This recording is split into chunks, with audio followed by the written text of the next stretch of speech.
Tamara, you're muted. If someone's there, you're still muted.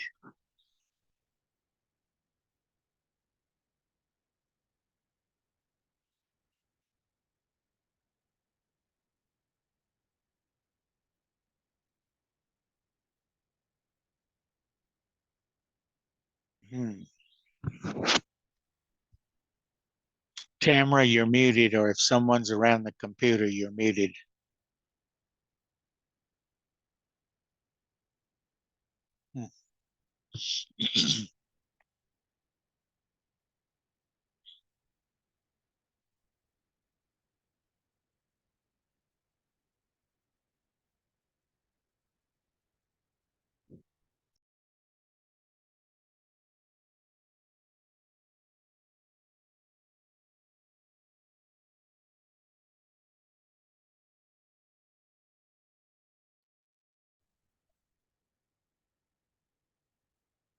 There's no volume on Zoom. There was during the test, but now there's not.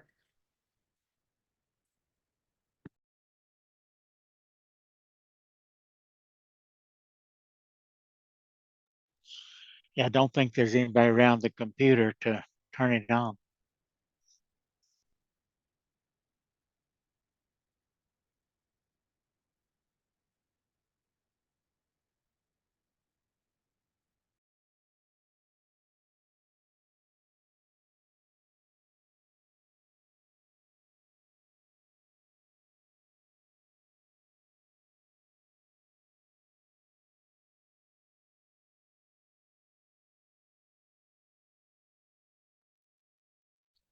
Tamara, you're muted. If there's anybody around the computer, it's muted.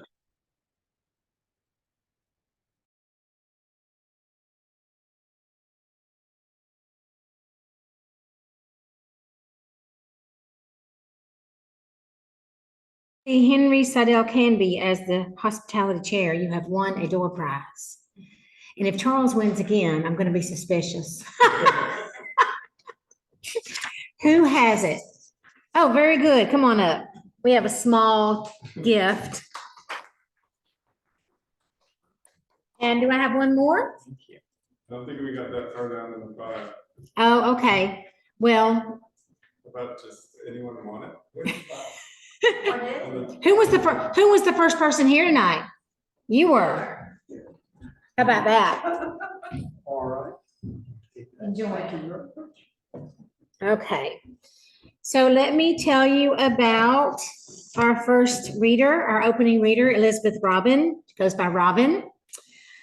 She retired to Hilton Head Island after a long career as a high school teacher. She wanted to devote herself to writing, and that's what she did. She has 2 chapbooks through Finishing Line Press and a brand new full collection of poetry from Finishing Line called To My Dreamcatcher.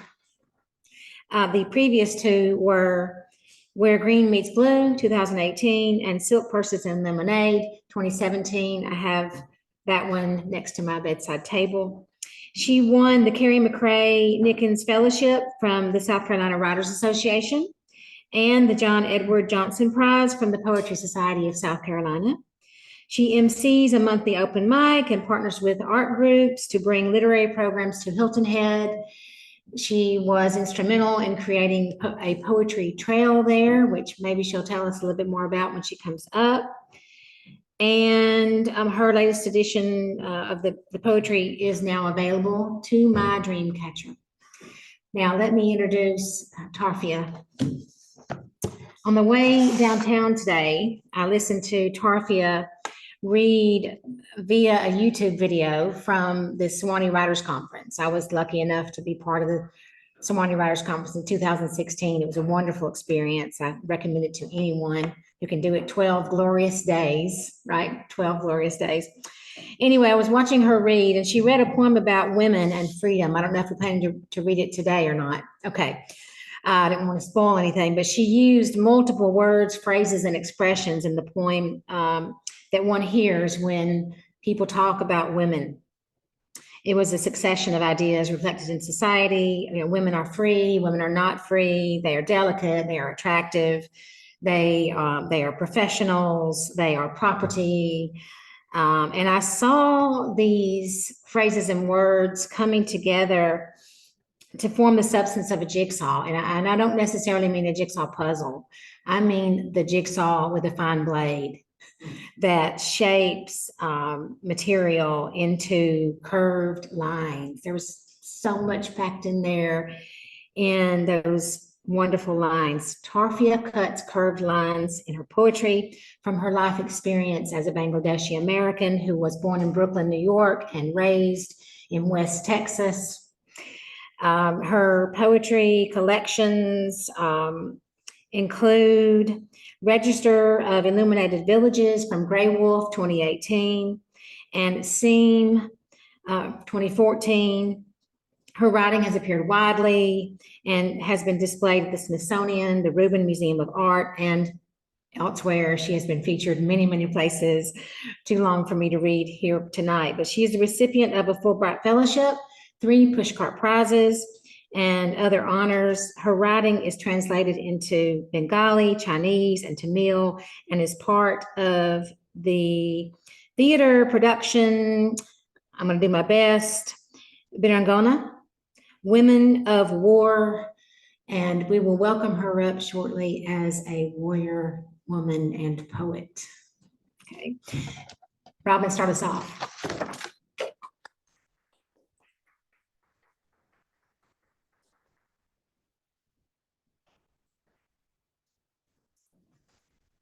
Thank you so much for having me tonight.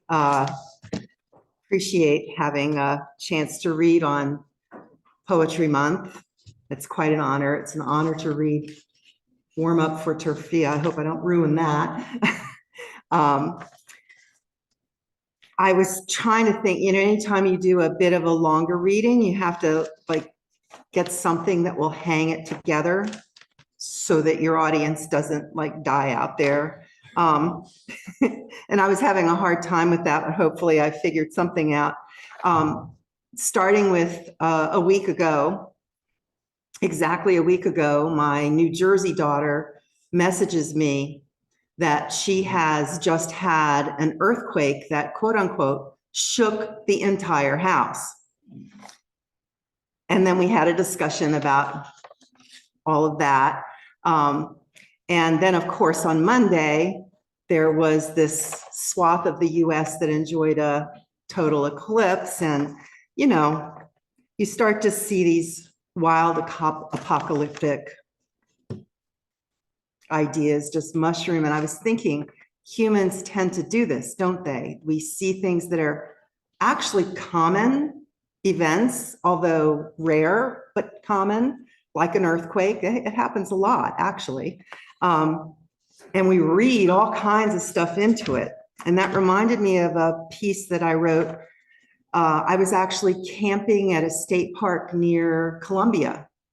And it was the day I was leaving, and various things happened. And I ended up writing this poem that I'll share with you now called Omens. The alarm. The earth shakes me awake. The 5th tremor in 5 days. Foul warning. Rain hastens the decamp and an Enoch in the rush. Replacement time. Lunch. Coconut should feel exotic, aromatic and tropical. The grit grain slivers chew like shredded wood. The commute. I follow the chicken truck miles down I-26, baffled. Jammed 10 high, box huddled, feathers fly, shit sprinkles. Behind the ride to slaughter, windshields grow snow spots. House call. Cookie cutter cottages clutter, acres cleared for golfing clusters, club joiners locked into homogenized cells, white milk, bland custard. Downtime. Noodling a poem in the rain, a roofer's nail gun ruins the rhythm. Tequila. Lick salt from the rim, slurp salsa from the chip, slam down that shot. Half Moon Dents, riddle the bar. So this is April 12th. I find it highly ironic that I am doing a reading on April 12th because April 12th, by the way, is the National Day of Silence. Oops, indeed. So I figure that's Tamara's joke. I don't know. So I have this poem for you about quiet. It's actually also about the joys of being retired. And I really enjoy being retired. Hard work. I lie in a canoe drifting in duckweed, each leaf above flickering sunlight, where catkins fall like fuzzy worms that bait a hook, stalk catfish. In a dance with Carolina wrens darting to and from their young, the sky hosts a daily bustle. Squirrels scatter the waltzers, neon green anoles skitter through. Snug on the screened porch, I stare at the rain. Hear soft drops caress each live oak leaf, kiss banana fronds, feed and pucker the lagoon surface. The air cools, skin breathes moisture, frogs slur punk approval. I listen for hours to bird songs, the rustle of trees, water gush and splash. What is time? Emptying. No hands on a clock, no schedule to research fauna or flora.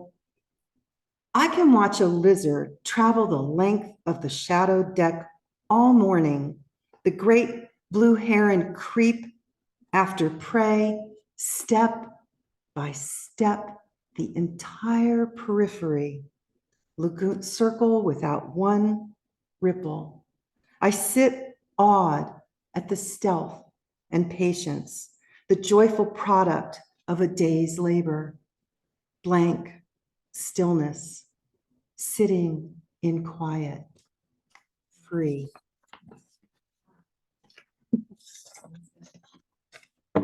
I love living here. April is not just Poetry Month. It is also International Black Women's History Month. And as I noted that, I was thinking about even with Women's History Month, often women don't really appear in history books. I don't know why. Maybe what we do seems small. I don't know. I have no explanation. I think we're pretty cool. But here's a piece about someone that I read about in a wonderful book, highly recommend, called The Immortal Life of Henrietta Lacks. It's an amazing story that I had never heard before because, we're not in history books. But she's actually from Virginia, which is where I did all of my schooling when I moved back from overseas. So I should have heard of this woman, but I did not.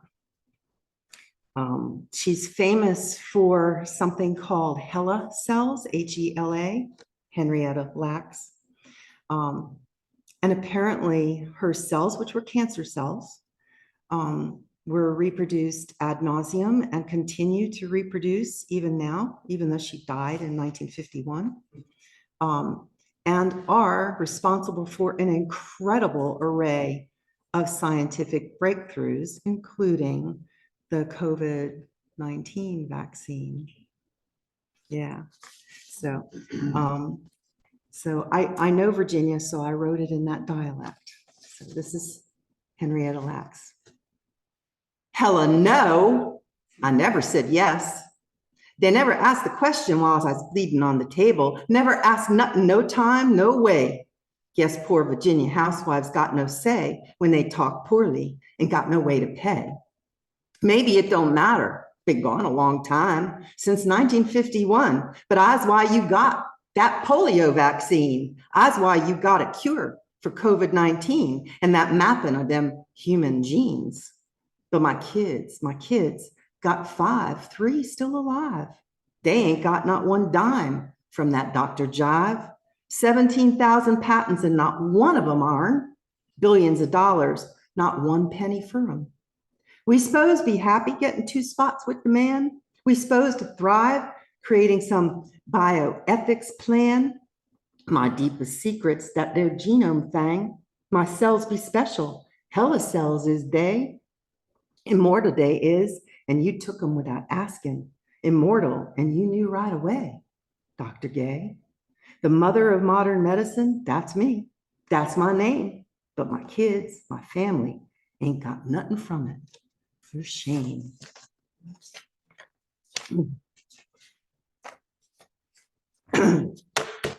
Did you know there was such a thing as National 412s Day? I didn't either. I didn't even know 12 was like a thing. I mean, you know, a dozen eggs, 12 apostles. I'll give you all that, but who knew? So I was looking for something that might fit this, and I did find a poem that I've written that has to do with a multiple of 12. And it also teaches you a useful skill. And since I was a teacher, I thought this would be good. This is in recognition of the 950-day mark in Donald Trump's presidency, when he reached 12,000 documented lies. He totaled 30,573 false or misleading claims in his 4 years in office, according to the Washington Post and other fact checkers. How to lie. The lie itself, easy. As easy as making up a story. Create a main character, a plot, toss in a subplot if desperate, add a little action, reaction to the inaction, even dip into some spice, a little think twice, say it fast and slick and sure, repeat, repeat, repeat. Keep your eyes open, your head still, and drill the words into their eyes. Say it like you've heard it over and over. So familiar you can't even, won't even, didn't even, haven't even, gotten even, but even so, even as you say this lie, know it's a lie, feel the ugliness of betraying your own truth and ours. And even then, you need to say it, mean it, own it, because now it is your truth.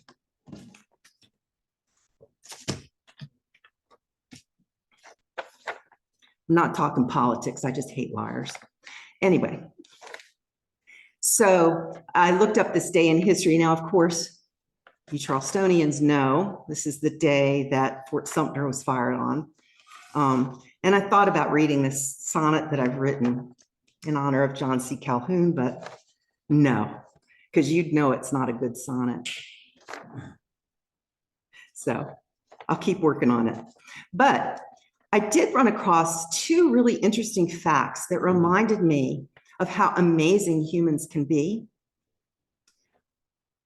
Anytime hard work and scientific research and engineering creativity happen in a human brain, amazing things can happen. And we forget that sometimes, don't we? I think we need to appreciate that. And there are 2 things that happened on April 12th, the first in 1937, which wasn't even 100 years ago, by the way, even I can do that math. And that was the day they successfully tested the first jet airplane. Not even 100 years ago. It blows my mind. And the second thing, in 1961, and I remember this happening because I was a kid then, Yuri Gagarin made the first manned space flight successfully. That was in 1961. So you think, wow, humans, we can be really cool. But then most of us seem to choose to do stuff like this. The nose knows.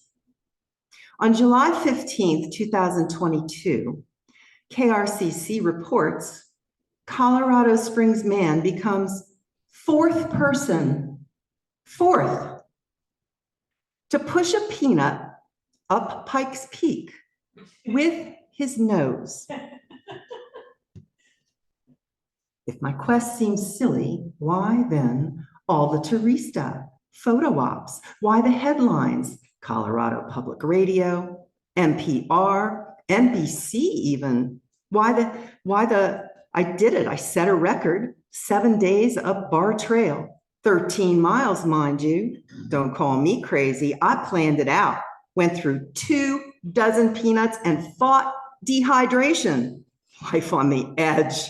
How rugged pioneers and champions power push peanuts by the nose uphill. So 14,115 feet. Ask me if I'm insane or bored or a cheater pushing, not really with my nose, but a plastic spatula duct taped to my face, used a CPAP mask to affix. I am American ingenuity at work. No nut here, just a man, Bob Salem, proving why I was born, not to solve a pandemic or close ozone holes, not to worry over fires, floods, famine, superbugs, nitpick away, pass judgment, the poster boy for human absurdity, frivolous goals, you say, but I'm a headline now. Who are you? Yeah, sometimes you just want to shoot yourself in the head. So I was thinking about that, and then I was thinking, well, you know, you're being a little hypocritical, Robin, because I write a lot of poems that are really quite meaningless. I have this habit, I think a lot of poets do, of making like weird word lists. And then you have these word lists sitting in your journal for a while, and then all of a sudden you see some crazy thing you want to do with that word list, and you create a poem. So I'm going to read you a few poems that came from that exercise. And the first is a word list of oxymorons. I love them. They're so much fun, especially the subtle ones where you go, wait a minute, is that one? Is that, yeah, that is one, that kind of thing. So I wrote this. Deeply superficial oxymorons. The creative logician forms original copies of all pure material. Sweet sorrow to see the honest thief busy doing nothing but forging a fresh frozen fine mess. A new classic.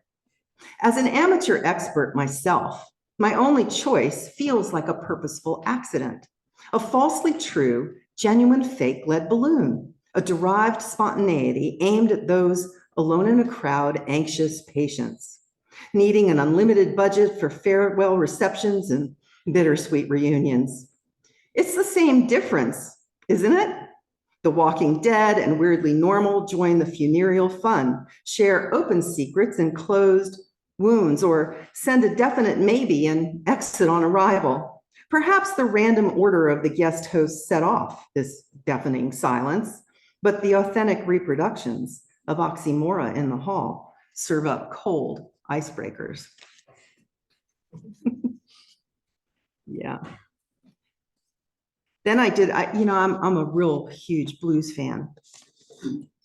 And I especially love how blues will use incredible double entendre to like be dirty, but you're like, are they being dirty or is this just face value? And you know, you're never quite sure. So see what you think.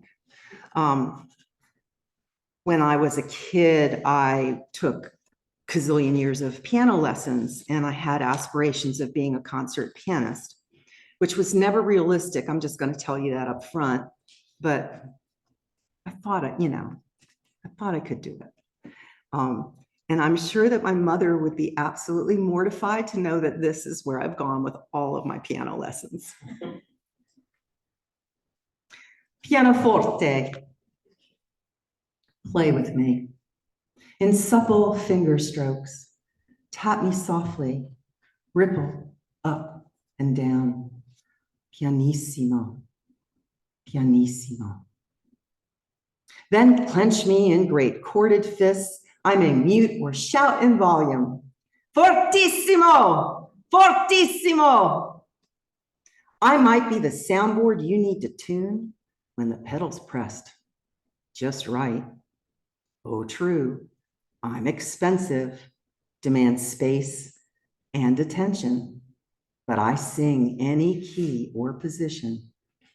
Stand me upright and vibrate my strings, or baby, grand.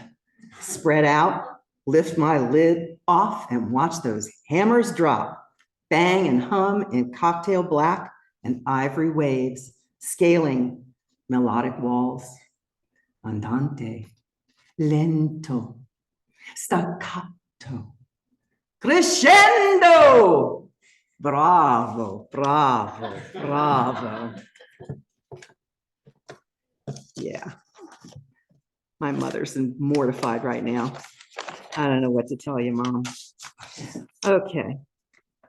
The last one, this particular book was kind of an homage to my late husband, and there was a lot of, working through grief and that kind of stuff. And I needed a way to end this particular book that was a little more, positive, forward thinking, because I'm doing fine. I'm doing okay. So, I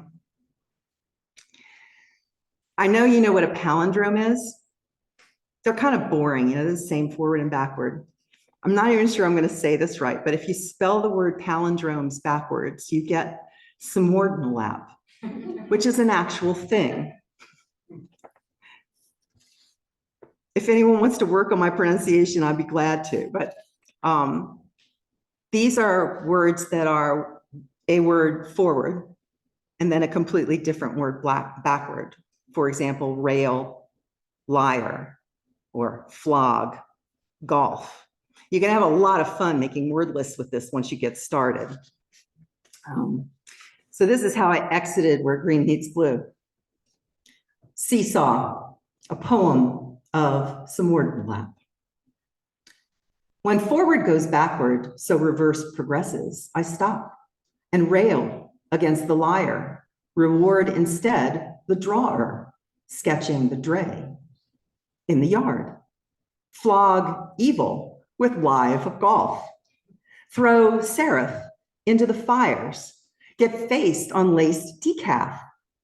In part, this direction's a trap, a reflip meant to pilfer souls, but only a lone wolf stems their flow. The great Raja, whose mind's ajar, takes the tram to the Rose Compass Mart, where the past meets the present and direction becomes art. When the spacer recaps the riff of a fur and a raider retars a roof till she's sure the tray of yurts weds new and old with allure, only then can I put myself back into drive and move to the bait of this crazy jive. And I thought I should end. This is April 12th, so it's not Earth Day. Earth Day is April 22nd, and I write tons of tree hugger poetry, not that you'd know it tonight.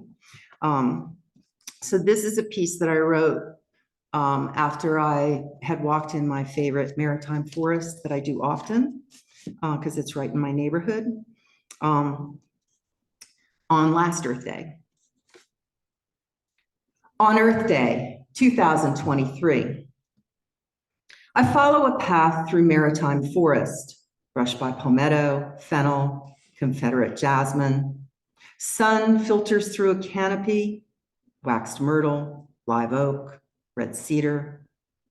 I reach a small clearing, stopped by a sweeping view of Broad Creek. Kayakers slip by, a lone sailor bobs along. Green gold grasses bend to the soft breeze, kissing my face. I breathe deep, pause a minute, maybe hours. Watch the day pass. Celebrate this bounty earth offers. As I continue through the trees, I spy off the path 3 beer cans, all crushed. One, a bastardized harp, seltzer, berry punch. 2 Bud Lights, seltzer, blue, raspberry. A blend of fruit, alcohol, and stomach remedy guaranteed to please no palate. This makes Earth's story real, how her gifts supply factories, make bizarre concoctions no one should drink in containers not returned to their source, but to ruin without remorse our last bits of paradise. And on that happy note, thank you so much for your time.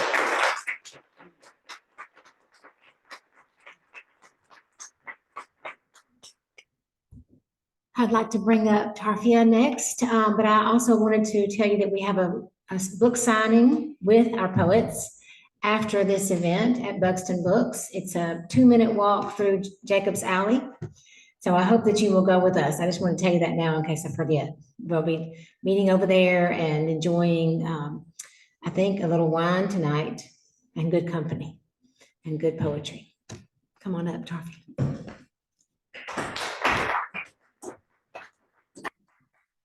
Hi y'all, how's everybody tonight?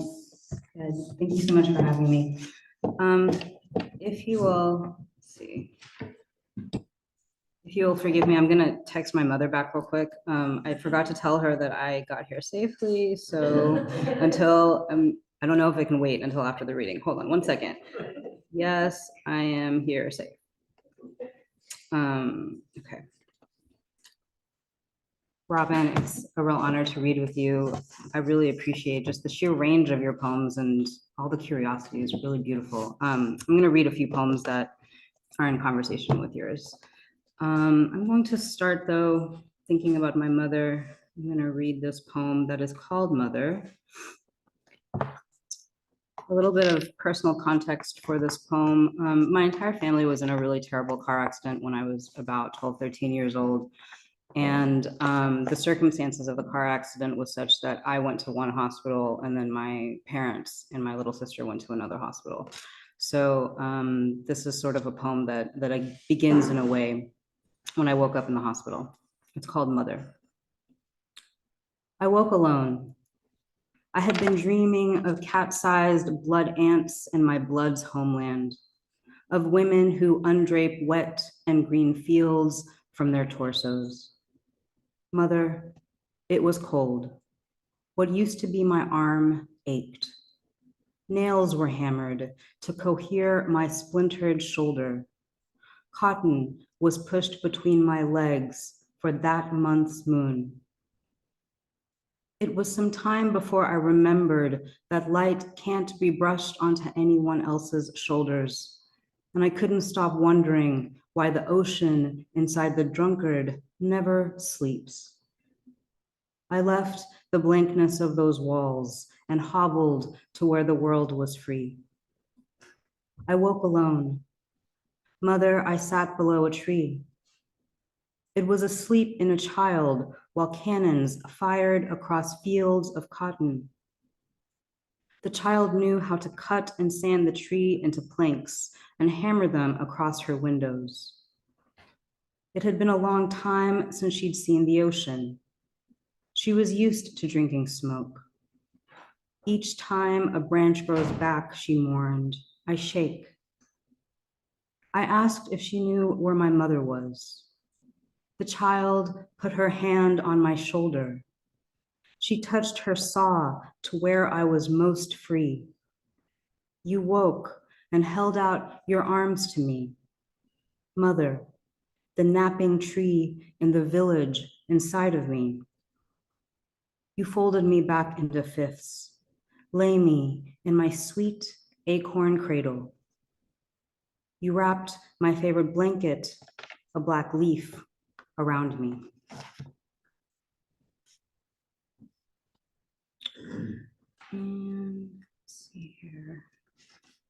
I'm so glad this reading worked out. I was supposed to read here last year, actually. And Daniel Tiberis, I hope I'm not butchering that, invited me, and I really wanted to be here, but there was a conflict that was just not reparable. But I encountered Danielle because she reached out to me because one of her 7th graders had written a poem that was inspired by one of my poems. And then I loved the poem so much that I asked if I could publish it in a copy of an issue of Poet Lore that I was guest editing at the time. So, and it's always good to be back in Charleston. I haven't been here in many, many years, and it's always nice to be back here. I'm going to read this next poem for, I was thinking about what you were saying about piano lessons, Robin, and I happen to have a piano lesson poem. And there is actually some word listing here, and shout out to weird word lists in our journals. And I want to dedicate this reading to my friend Laura Davenport, who is a wonderful poet. Her first book, Dear Vulcan, was published from LSU, and y'all should buy it. And I also want to read this because Laura saw this in much earlier drafts. It's called The Performance of No One's Fingers. Before your final recital, I threw my own shit at Maestro, which is all I knew of love until you showed up. Cleaner, I'm told, than my own struggle, a keening mouth refusing or unwilling to take hold. Maestro would make me practice spelling, abnegation, aborigine, artifact, while you slept soundly, violin beside you on its own pillow. I envied you enough to pretend to have fallen asleep, and even arranged the spelling primer into a winged weight across my chest. Still, Maestro shook me awake to mouth into the cicada-slick hours, a bunch of words whose meanings I didn't have to know to spell correctly. Again, Maestro urges in beetle-blistered memory. So many performances later, I forget you nightly. There's so much I didn't say, or maybe I just need to hold your hand again through another too long interlude. I still feign sleep on nights I can't bear the legato of anyone's fingers across me, though artifact no longer eludes me. Sister, Aborigine memory, I stood beside your grave, but did not cry. I abnegated what we used to be and tried to be prodigy enough for 4. Still, there are nights I can't sleep and hear only your elegant détaché. No one can keep you away. You lift the bow to the strings of the violin. I do anything to see you play, pray, play. Just realized there's not a single piano mention in that poem at all. So I guess it was a poem about spelling and not a poem about piano, but I did take piano lessons. So maybe there's another poem in here that's about that. It's been a while since I've read from this collection. Laura was kind enough to let me borrow her copy of my book, which I never seem to have any copies of my own books with me. I think they're just really independent ladies. They don't like to be told what to do. I'm going to read now, since we started on the spelling bee poems. So I was one of those brown kids who went to the National Spelling Bee at my absolute nerdiest moment in life. And the pictures are pretty mortifying, but it happened. I went to the National Spelling Bee, and hilariously, I was eliminated because I misspelled the word syntax, which is a word I have to use literally every moment of my waking life as somebody who is a professional writer and a professor. So this is a poem called The Error of Echo, and I think that this is pretty self-explanatory, but this is a poem that sort of describes the day I won the school spelling bee. And I was in 4th, anyway, it's in the poem. I'm not going to say anything else about it. The Error of Echo. The day I won the school spelling bee, Jeff Wood was in 8th grade and I was in 4th. I think of him at odd times, like standing in front of a tea kettle. And even now I feel bad his friends teased him the rest of the day for losing by misspelling the word echo, as in reflection of sound, the wistful whispering of prayer in every corner of the mosque, as in those blue dark almost mornings. Do you hear an echo they taunted when Jeff tried to speak. ECO, he had sounded out cool and slow, hands easy in the pockets of his Wranglers. That football-shaped belt buckle, the cafeteria where I spent hours wishing I was someone, anyone else. ECO, as in prefix for ecosystem, as in I am alive, a small part of some bewildered and bewitching series of frameworks. After, I was embarrassed. The way you are when you're young and don't know how to hold the possibility of your own potential. Mrs. Simmons must have handed me a trophy, and Jeff and I must have shaken hands. Do you hear an echo, as in nymph of rock and ravine, cursed to endlessly repeat the voice of another, as in I can't help but speak, for fear the voice I'll hear is my own.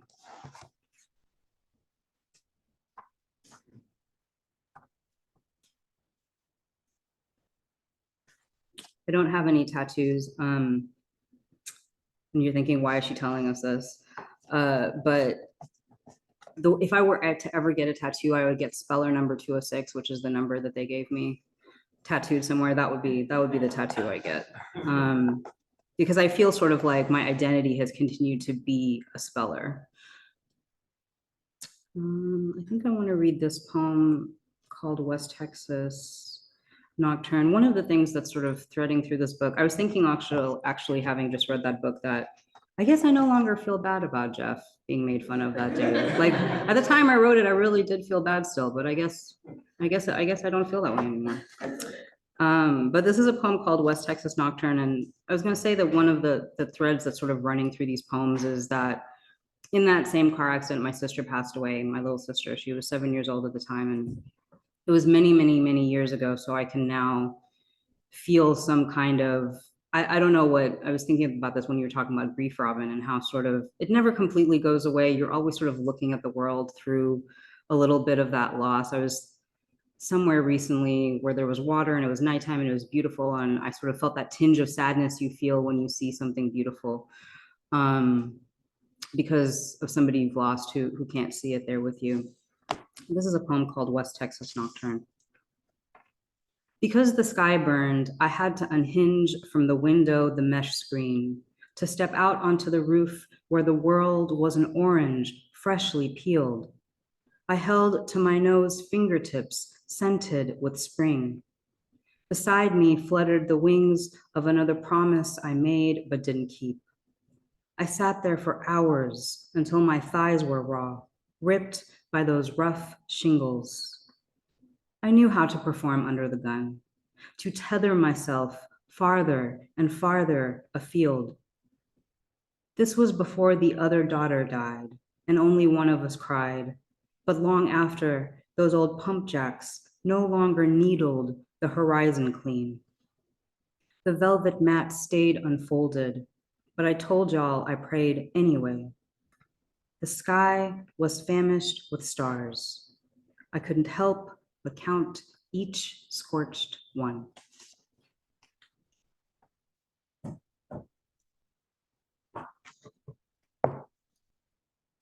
How are y'all doing?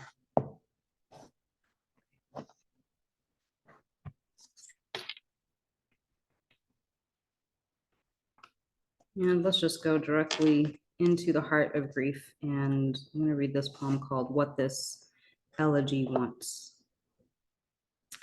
What this elegy wants. It doesn't want a handful of puffed rice tossed with mustard oil and chopped chilies, but wants to understand why a firefly flares off then on, wants another throatful or 3 of whiskey. This elegy is trying hard to understand how we all become corpses, but I'm trying to understand permanence, because this elegy wants to be the street lamp above me that darkens, as sudden as a child who, in death, remains a child. Somewhere there is a man meant for me, or maybe just to fall asleep beside me. Across 2 oceans, there is a world where I thought I could live without grief. There, I watched a vendor reach with hands of lace towards a woman who looked like me. There, I fingered bolts of satin I never meant to buy. There, no one said her name. How to look into the abyss without leaning forward. How to gather the morning's flustered shadows into a river. Tonight, I will watch a man I could love walk past, hefting another woman's child. He doesn't look at me. I won't wonder if I wanted him to. This elegy wonders why it's so hard to say, I always miss you. Wait, she might have said. But didn't you want your palms to be coated in mustard oil? Did you really want to forget the damp scent of my grave?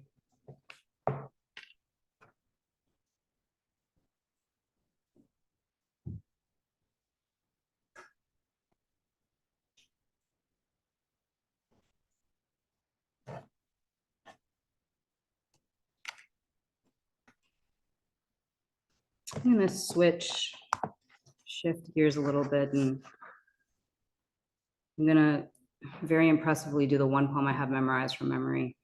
And it's gonna be the most impressive part of the reading, and then after that, you can just feel free to zone out for the rest of the reading. It's called I Told the Water, and I wrote it during my time in Detroit. I was living in Detroit at the time, not too far away from the water crisis in Flint, Michigan. And I was just thinking a lot about water as both a life giver and as a death bringer as well. The sort of allocation of resources and who gets what resources and why became a question that was haunting this poem. And I think that's all I want to say about it. I find this poem to be a little bit surreal. It's not fully narrative, but maybe some meaning will come through. It's called I Told the Water. I told the water, you're right. The lost are broken sidewalks we try to avoid. Told it, the map of you folds into corners small enough to swallow.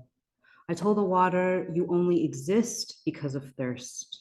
But beside your glistening membrane, we lie face down in dirt. The first time my father threw me into you, I was hieroglyph, a wet braid caught in your throat. I knew then how war was possible, the urge to defy gravity, to disarm another. I knew then we would kill to be your mirror, you black-eyed barnacle, you graveyard of windows. I told the water, last night I walked out onto the ice, wearing only my skin. No one can tell you not to. And I think I'm going to hit pause on this book for a little bit, and I'm going to read a few poems from my first collection, Seam. Seam is a very different kind of book, but I was thinking about Virginia, where I met Laura, where we both went to graduate school, and also because you read a poem about Virginia Robbins. So this is called Elegy with Her Red-Tipped Fingers, and this is an elegy that I wrote for my grandmother when she passed away pretty suddenly. Elegy with Her Red-Tipped Fingers. And she died in Bangladesh, where my family is from. And then a few weeks later, I went to Bangladesh to do a research project. So that the timing of it was also incredibly devastating at the time. Elegy with Her Red-Tipped Fingers. 2 weeks ago, I crossed 2 oceans wide as the funeral processions to your grave. Bearded men continued to thumb plastic prayer beads beside your sheet-swaddled body. Grandmother, actually, I don't call my grandmother that. Nanu, in Virginia, I cradled the phone to my cheek and stood over the dark skillet, waiting to turn over another slice of bacon to slip into my mouth, knowing well that that sin too, like so many others, would dissolve once I willed it to. Allah Borasha, I mumbled to your daughter, it's Allah's will. Words I knew couldn't fill even that half-filled suitcase spilled out across hardwood floor. color of those low yellow plains of West Texas, mother sobbed past on her way to the airport, compelling her body faster towards yours before it disappeared into its bamboo-bordered grave. Once I stood over your other granddaughter's grave while cicadas hummed the sky clean. Once I wanted to be the white wind shirred across any open field. And once I lay beside you, a child unmoving, a body slowly filling with feathers. Together, we listened to grandfather's breathing, labored to Nanapaya's breathing, labored against white mosquito netting. And now you too are dead, 2 weeks too early. Now, after another stitch, then rickshawala pedals my ocean-tugged body across those severed Dhaka streets. And after I have slipped into his dark fingers a few extra takas, and after I have made my way past storefronts choked with glittering stacks of gold bangles, and after another tailor has slipped from his neck the faded measuring tape, and after he has pulled a taut across my back around my leg, who, if not you, will ask me to tear free the folded fabric from its paper parcel, to finger its gleaming softness? Who will ask of me its worth, its weight? I kneel, open another razor, plastic capped from a slowly emptying suitcase, lotion, mosquito repellent, tape recorder, items on a list I drew thick black lines through. But it won't be your voice I rewind over, fast forward through. It won't be your hair you'll sit beside the window to rub henna into. It won't be your red-tipped fingers I'll press a jar into, small gift you won't have asked me to bring. It won't be your veins I'll notice too late, fluvial ribbons rising stark and sudden through the silk-thin skin of your hands that won't turn over another page of newsprint dark with Bangla, language I speak now to your grieving daughter, this language the bodies of women were once broken open for. Put up your hair, you will never again admonish. Please let me see your lovely face.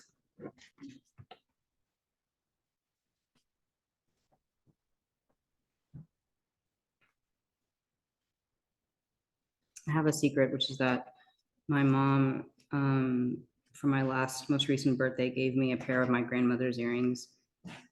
And sometimes I talk to those earrings like it's my grandmother. That's all.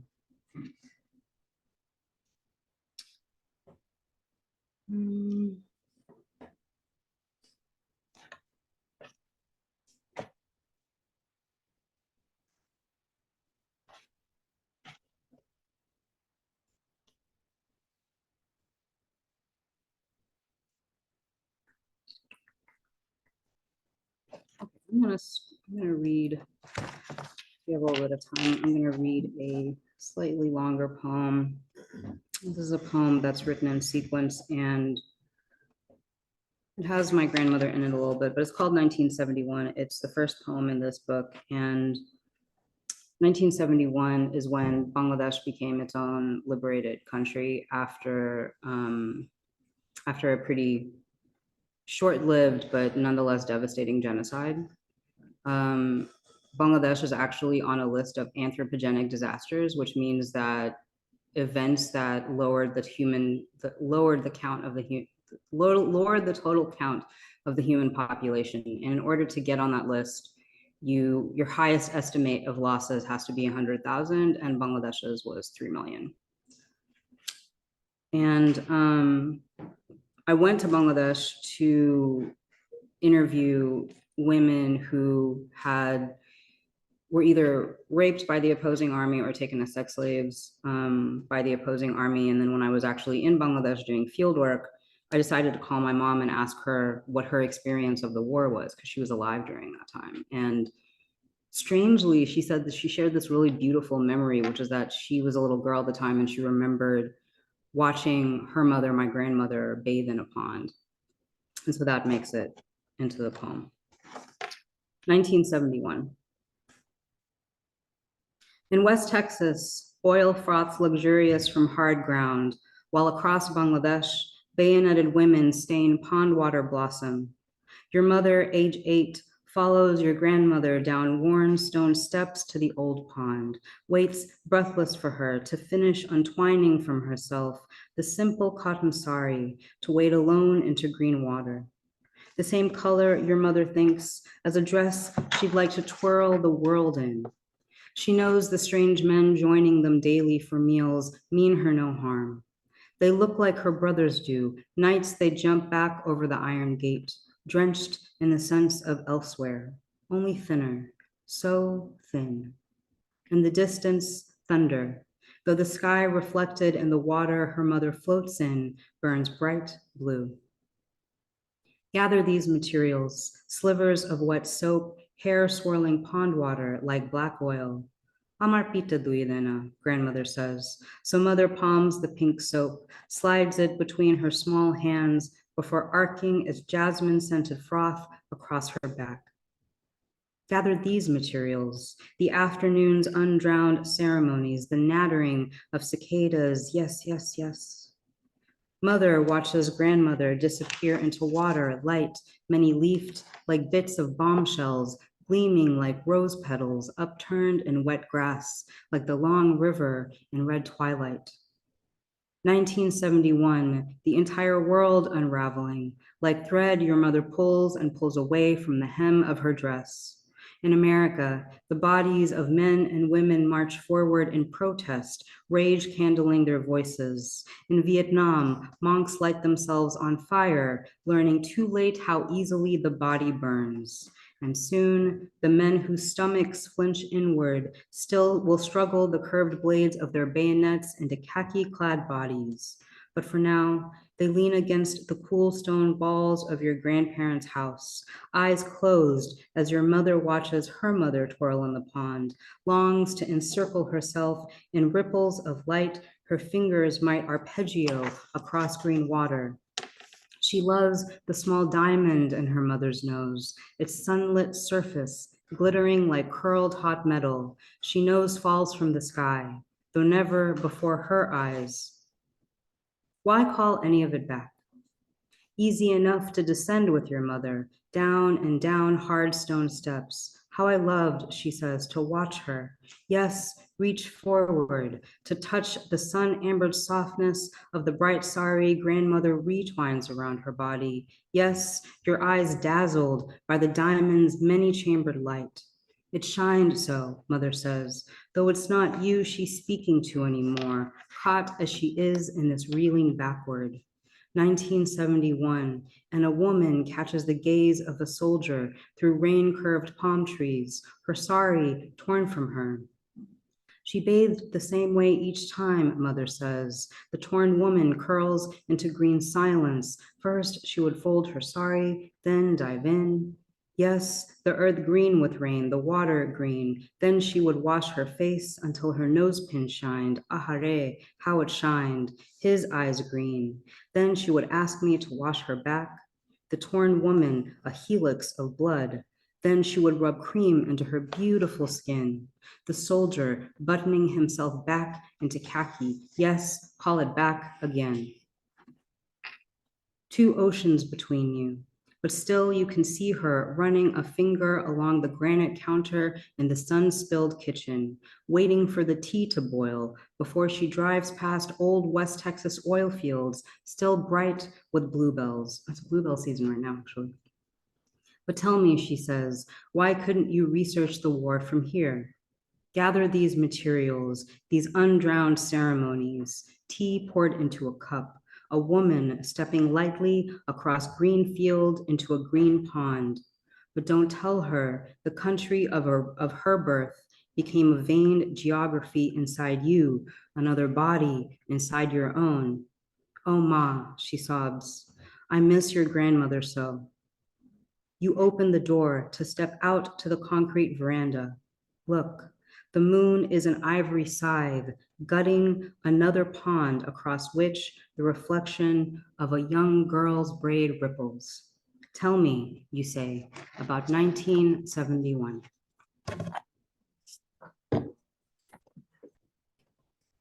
Thank y'all. My mom said good luck. That's great. Okay, so I'm gonna just close with a few new poems. Do we have time for that? Okay. I'm gonna close with a few new poems.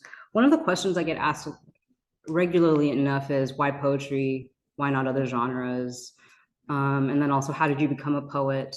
And so I've been writing these poems that are ars poeticas, I guess, that are sort of, I guess, answers to that question, although I think that I don't really know the answer about how anyone becomes anything. I suppose at some point, what you pay the most attention to becomes who you are. So this first poem is called Midland, Texas, Ars Poetica. Midland is where I grew up. Does anybody know Midland, Texas? Okay, I don't think so.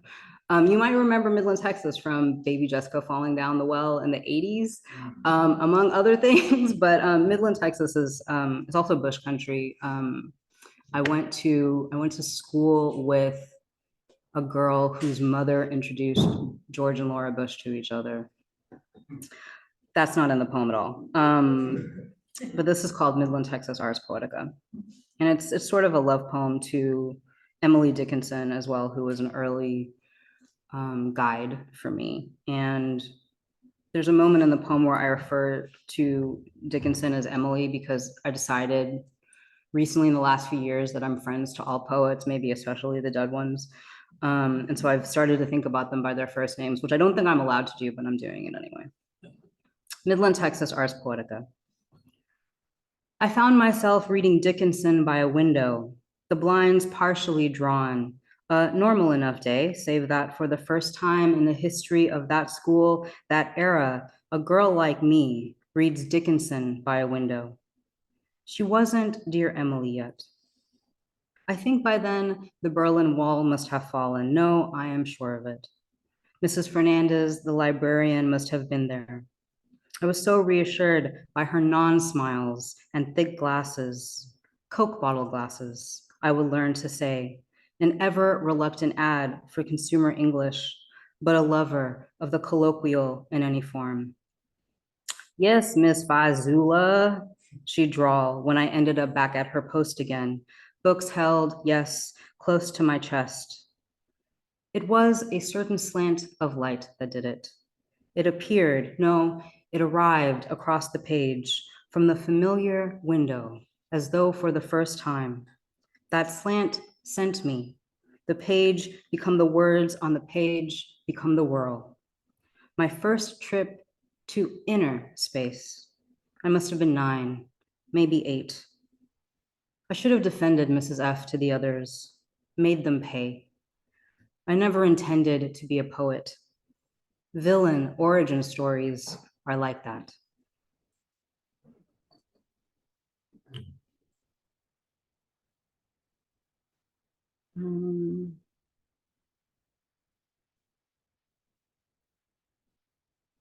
This is kind of a weird stream of consciousness poem. I think I sort of wrote it with the poet Francine J. Harris in mind. She has such an interesting way of tapping into interiority, and also with my friend Eileen in mind, who I went to college with. And Eileen is to this day obsessed with Beethoven, and I went to the symphony not that long ago, and I was thinking about Eileen while I can't really encounter Beethoven without thinking about her. So I wrote a poem with that in mind as well. Symphony Ars Poetica. And for the Beethoven geeks who might be in the audience, it's Symphony No. 7 in A major. And then is OP, does that stand for opera? Does anybody know? Opus? Opus, okay. Opus 92. The symphony was a straitjacket I must have needed, need being relative.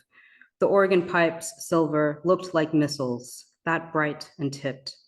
The blue floodlights, too, made paintings on the columns, but not of children dying, which would be more accurate.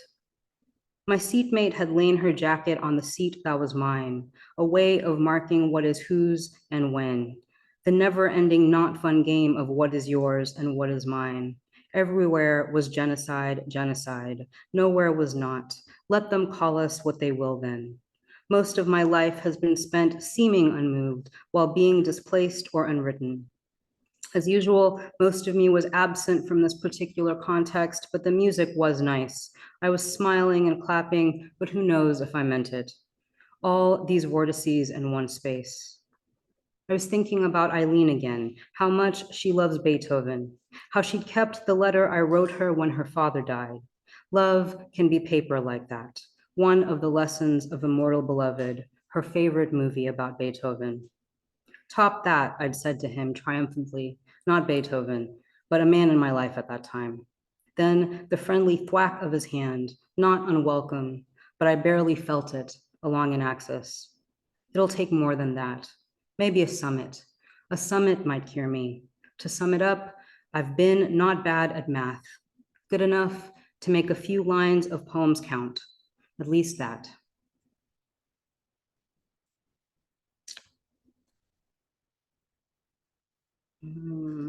This is a poem called Ontology Lesson. And I've noticed that I've been writing about my friends an awful lot. I think one of the things that shifted for me after 2020 was that I think it made me feel very grateful for my friendships and in a way that I hadn't before. So I've been writing a lot of poems for my friends. This poem is called Ontology Lesson, and it comes from an exchange I had with a good friend of mine who was, I call my melancholy or my depression a dark wood. And so I was telling her about that. I was saying I'm in the dark wood, and she asked me to describe it so she could paint it. So this is called Ontology Lesson. Picture this. You are my friend, and you ask me to describe to you my dark wood. You want to paint it.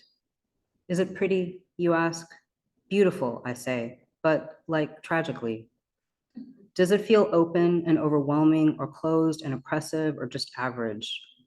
It's pretty boring, I concede, which is why it's overwhelming. I am well within my rights to make the metaphor for my melancholy tolerable for you. We could be enemies of no design of our own. Whose then? Which brings us back to the God question and the jellyfish. Jellyfish, some species of which are immortal. I say none of this yet. It's usually nighttime, I say instead. Few stars, sliver of moon. You paint my dark wood beside blue mountains, as seen from a glowing patch of yellow grass. You are well within your rights to add such stars. Ontology, that's that word poets love to use when we want to be drama queens. I say, let's get straight to the point.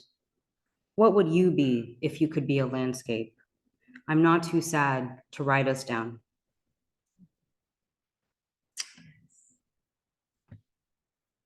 And I think I want to close with,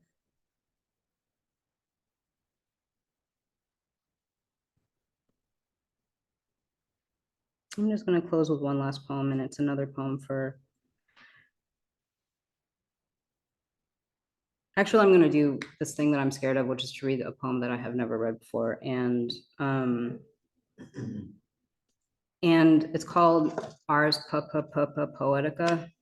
And it feels like such a silly poem, which is why I haven't read it, but I'm gonna read it. I'm gonna do it. And that's all I'm gonna say about it. I got really obsessed with alliteration recently. I read the study where first graders apparently can pick up on rhyme, but they can't pick up on alliteration. Alliteration is actually an adult experience, which is sort of strange.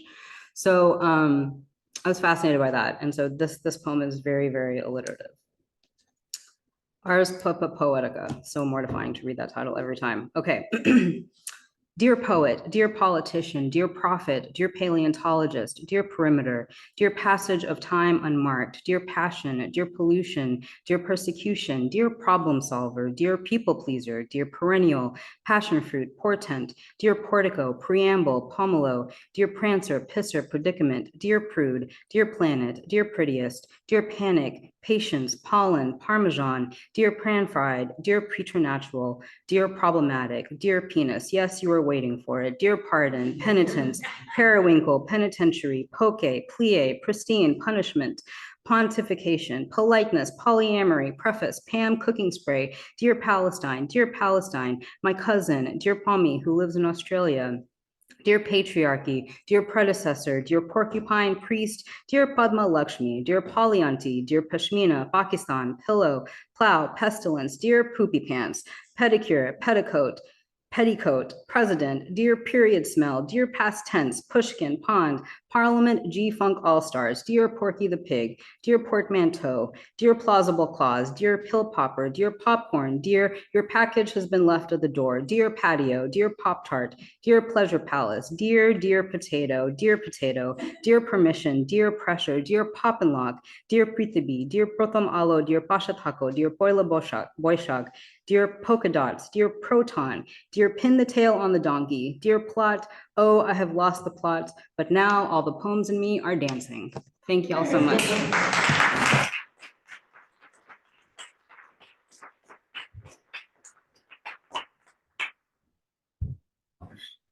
Dear Porcupine Priest, I think that's the title of another book coming up.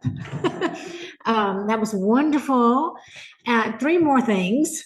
One, we are about to start our whole new reading series, which is going to go across the state. We will no longer be in Charleston all the time for our traditional program. We'll be going to the upstate and the Midlands and the PD and coming back around through Charleston again. So please join us in these different areas. This is called Every Corner, Every County, and we're proud to be doing it. And we begin in May with a reading by Kimberly Gibbs at Coastal Carolina. I think I have that right. Jesse's not here to correct me. We'll have an opening reader every time that is a student from one of the local colleges in the different areas. Join us for this new adventure. Also, for Poetry Trails, you have it in your program on the 27th.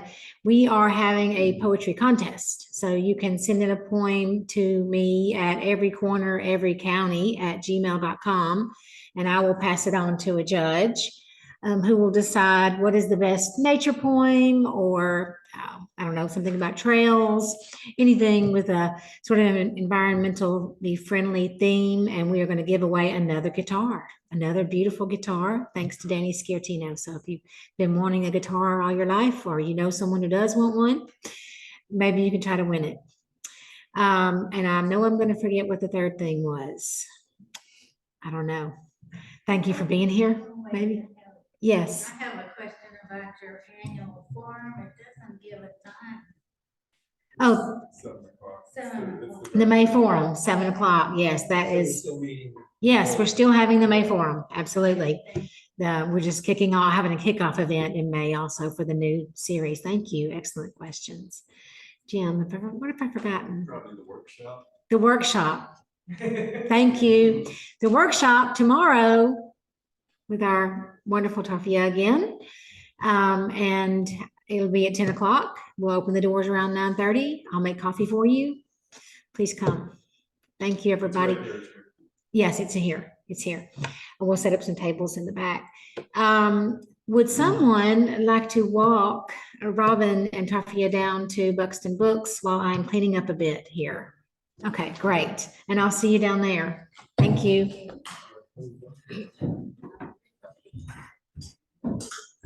Sure.